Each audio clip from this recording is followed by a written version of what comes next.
हाँ जी जमशेद साहब तुहानू फिर ਅਸੀਂ ਇੱਕ ਅੱਜ ਗੱਲ ਸੁਣਾਉਂਦੇ ਆ। ਅੱਛਾ ਗੱਲ ਇਹ ਹੈ ਜਮਸ਼ੇਦ ਸਾਹਿਬ ਕਿ ਨਾ ਕੱਲ ਮੈਂ ਇੱਕ ਵੀਡੀਓ ਦੇਖ ਰਿਹਾ ਸੀ। ਅੱਛਾ ਇਸ ਵਾਰ ਗੱਲ ਬੜੀ ਮਜ਼ੇਦਾਰ ਹੈ।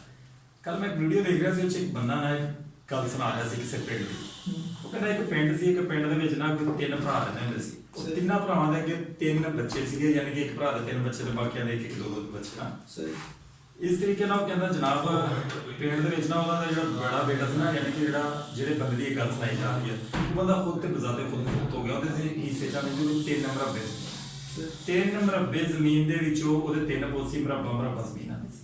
ਉਹਨਾਂ ਚੋਂ ਇੱਕ ਜਿਹੜਾ ਰਫੀਕ ਸੀ ਨਾ, ਰਫੀਕ ਸੀਗਾ ਪਿੰਡ ਦਾ ਚੌਧਰੀ, ਕਿਉਂਕਿ ਬਾਪ ਚੌਧਰੀ ਸੀਗਾ ਤੇ ਜ਼ਿਮੀਂਦਾਰ ਲੋਕ ਸੀਗੇ, ਤੇ ਰਫੀਕ ਵੀ ਚੌਧਰੀ ਸੀ। ਰਫੀਕ ਚੌਧਰੀ ਸੀ ਨਾ, ਤੇ ਰਫੀਕ ਦੇ ਜਿਹੜੇ ਦੂਜੇ ਭਾਈ ਸੀ ਸਾਰੀ ਬਾਤ ਕੰਮ ਕਰਦੇ ਸੀ, ਤੇ ਰਫੀਕ ਚੁਧਰਾਟ ਕਰਦਾ ਸੀ, ਪਿੰਡ ਦੇ ਸਾਰੇ ਮਾਮਲਾ ਦੇਖਦਾ ਸੀਗਾ, ਥਾਣਾ ਕਚਹਿਰੀ ਇਹ ਉਹ ਜ਼ਿਲ੍ਹੇ ਲੈਵਲ ਤੱਕ ਉਹਦੇ ਤਾਲੁਕਾ ਸੀਗੇ। ਸਹੀ ਜਿਸ ਟਾਈਮ ਉਹ ਵਾਲਦ ਦੀ ਡੈਥ ਤੋਂ ਬਾਅਦ ਉਹਨੇ ਕੰਟਰੋਲ ਸੰਭਾਲਿਆ, ਤੇ ਕੁਝ ਸ਼ਰੀਕੇ ਨੇ ਤੇ ਕੁਝ ਪਿੰਡਾਂ ਵਾਲਿਆਂ ਨੇ ਉਹਦੇ ਭਰਾਵਾਂ ਨੂੰ ਭੜਕਾਇਆ।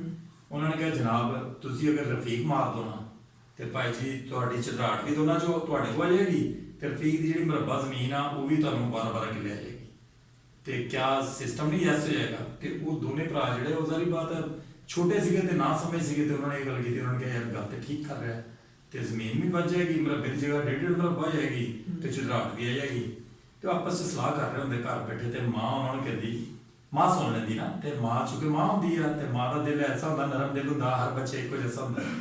ਤੇ ਉਹਨੇ ਆਪਣੇ ਬੱਚਿਆਂ ਨੂੰ ਸਮਝਾਇਆ ਕਿ ਦੇਖੋ ਅਗਰ ਤੁਸੀਂ ਰਫੀਕ ਮਾਰੋਗੇ ਨਾ, ਤੇ ਤੁਹਾਡੇ ਬੱਚੇ ਛੋਟੇ ਛੋਟੇ ਰੋਲ ਜਾਣਗੇ, ਤੁਸੀਂ ਜੇਲ੍ਹ ਟੁੱਟ ਜਾਓਗੇ, ਮਾਮਲਾ ਸਾਰੇ ਖਰਾਬ ਹੋ ਜਾਣਗੇ, ਤੁਸੀਂ ਫਸ ਸਕਦੇ। ਤੁਸੀਂ ਫਸ ਸਕਦੇ। ਰਫੀਕ ਮੈਂ ਮਾਰ ਦਿੰਦੀ ਆ, ਕੰਮ ਤੁਹਾਡਾ ਸਿੱਧਾ ਹੋ ਜਾਏਗਾ। ਉਹਨਾਂ ਨੇ ਵੀ ਸੋਚਿਆ ਠੀਕ ਆ ਮਾਂ ਰਫੀਕ ਮਾਰ ਦੇਵੇ ਤੇ ਕੰਮ ਸਾਡਾ ਸਿੱਧਾ ਹੋ ਜਾਏਗਾ, ਤੇ ਹੋਰ ਵੀ ਚਾਹੀਦਾ।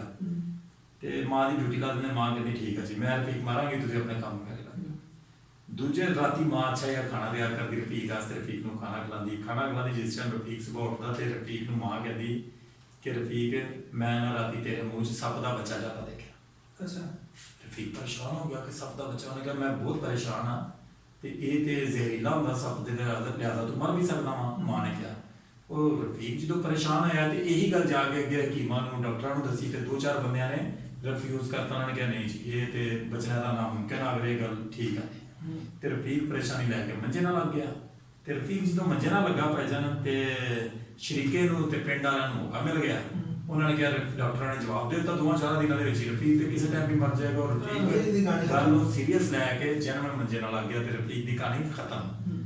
2 ਭਰਾ ਭਾਈ ਜਿਹੜੇ ਨਿੱਕੇ ਸੀ, ਉਹਨਾਂ ਨੇ ਕਿਹਾ ਲੋ ਜੀ ਇਹਦਾ ਕੰਮ ਤੇ ਹੋ ਗਿਆ, ਹੁਣ ਇਹਦੀ ਜ਼ਮੀਨ ਤੇ ਜਿਹੜੀ ਅੱਗੇ ਸਿਸਟਮ ਆ ਉਹਨੂੰ ਕੰਟਰੋਲ ਕਰਨ ਦਾ ਵੀ ਟਾਈਮ ਆ ਗਿਆ, ਕਿਉਂਕਿ ਜ਼ਮੀਨ ਸੀ ਜ਼ਿਆਦਾ ਤੇ ਪਾਣੀ ਲੱਗਦਾ ਸੀ ਡੇਲੀ ਬੇਸਿਸ ਤੇ। ਅੱਛਾ ਤੇ ਜਦੋਂ ਪਾਣੀ ਲਾਣ ਜਾਂਦੇ, ਨਹਿਰੀ ਪਾਣੀ ਸਿਸਟਮ ਹੁੰਦਾ ਉਹਨਾਂ ਦਾ ਉੱਥੇ, ਜਦੋਂ ਪਾਣੀ ਲਾਣ ਜਾਂਦੇ ਆ, ਤੇ ਪਿੰਡ ਵਾਲੇ ਭਾਈ ਜੀ ਕਰਦੇ ਛਤਰੋਲ ਲਿੱਤਰ ਪੋਲਾ ਕਰਦੇ, ਤੇ ਨਾਲ ਮਾਵਾਂ ਭੈਣਾਂ ਦੀਆਂ ਗਾਲਾਂ ਕੱਢਦੇ, ਤੇ ਨਾਲ ਉਹਨਾਂ ਨੂੰ ਹਾਂ ਦੋਨਾਂ ਭਾਈ ਤੇ ਨੱਸ ਜਾਓ ਇੱਥੋਂ। ਹੁਣ ਸ਼ਰਮਿੰਦਗੀ ਦੇ ਮਾਰੇ ਆ ਕੇ ਮਾਂ ਨੂੰ ਵੀ ਨਾ ਦੱਸਣ ਕਿ ਸੀ ਯਾਰ ਦੇਖੋ ਕੰਮ ਕਰਾ ਲਿਆ, ਰਫੀਕ ਵੀ ਮਰ ਜਾਏਗਾ, ਤੇ ਇਸੀ ਦੇ ਭਾਈ ਜੀ ਫਸ ਗਏ।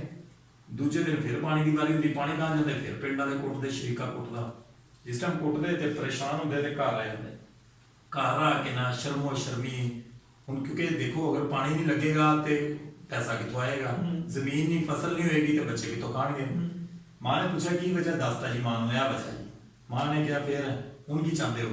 ਆ ਗਿਆ ਮਾਂ ਦੇਖ ਜ਼ਮੀਨ ਤੇ ਹੈਗੀ ਆ, ਠੀਕ ਹੈ, 2 ਮਰਬੇ 3 ਮਰਬੇ 4 ਮਰਬੇ ਜਿਹੜੀ ਸਾਡੀ ਜ਼ਮੀਨ ਆ, ਉਹ 'ਚੋਂ 2-4-5 ਕਿੱਲੇ ਵਿਕ ਜਾਏਗੀ, ਕੋਈ ਮਸਲਾ ਨਹੀਂ ਹੈ, ਪਰ ਰਫੀਕ ਨੂੰ ਪੈਰਾਂ ਤੇ ਖੜਾ ਕਰਨਾ।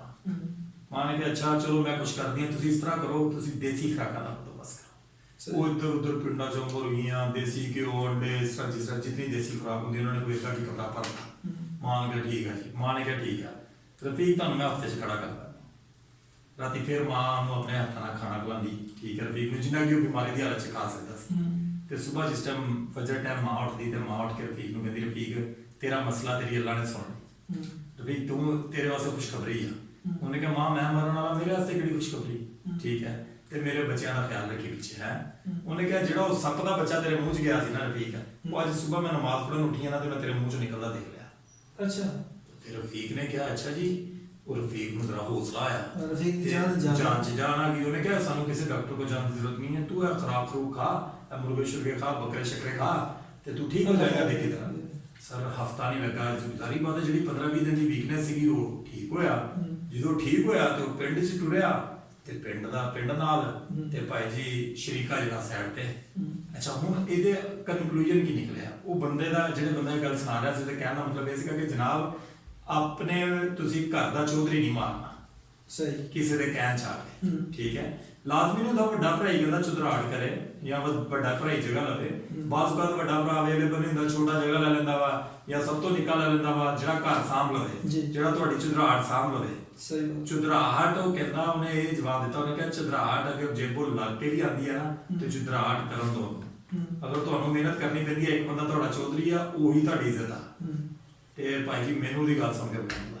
ਨਹੀਂ ਗੱਲ ਤਾਂ ਬਾਕੀ ਮਜ਼ਦਾਰ ਔਰ ਸਬਕ ਆਮੋਜ਼ ਵੀ ਹੈ। ਸਬਕ ਆਮੋਜ਼। ਦੇਖੋ ਜੀ ਅਸੀਂ ਕੀ ਕਰਦੇ ਆ, ਅਸੀਂ ਮਤਲਬ ਇਹ ਨਹੀਂ ਦੇਖ ਸੋਚਦੇ ਕਿ ਯਾਰ ਸਾਡਾ ਵੱਡਾ ਭਰਾ ਵਾ, ਸਾਡਾ ਨਿੱਕਾ ਭਰਾ ਵਾ, ਅਸੀਂ ਜ਼ਿਆਦਤੀ ਕਰਨ ਲੱਗੇ ਮਿੰਟ ਨਹੀਂ ਲਾਉਂਦੇ, ਉਹਦਾ ਹਿੱਸਾ ਅੱਗੇ ਪਿੱਛੇ ਖੁਰਦ ਕਰਦੇ, ਅਸੀਂ ਸਮਝਦੇ ਸਾਰੀ ਉਮਰ ਤਾਂ ਯਾਦ ਰੱਖੇ ਰਹਿਣਾ। ਐਸੇ ਤੇ ਲਿਹਾਜ਼ਾ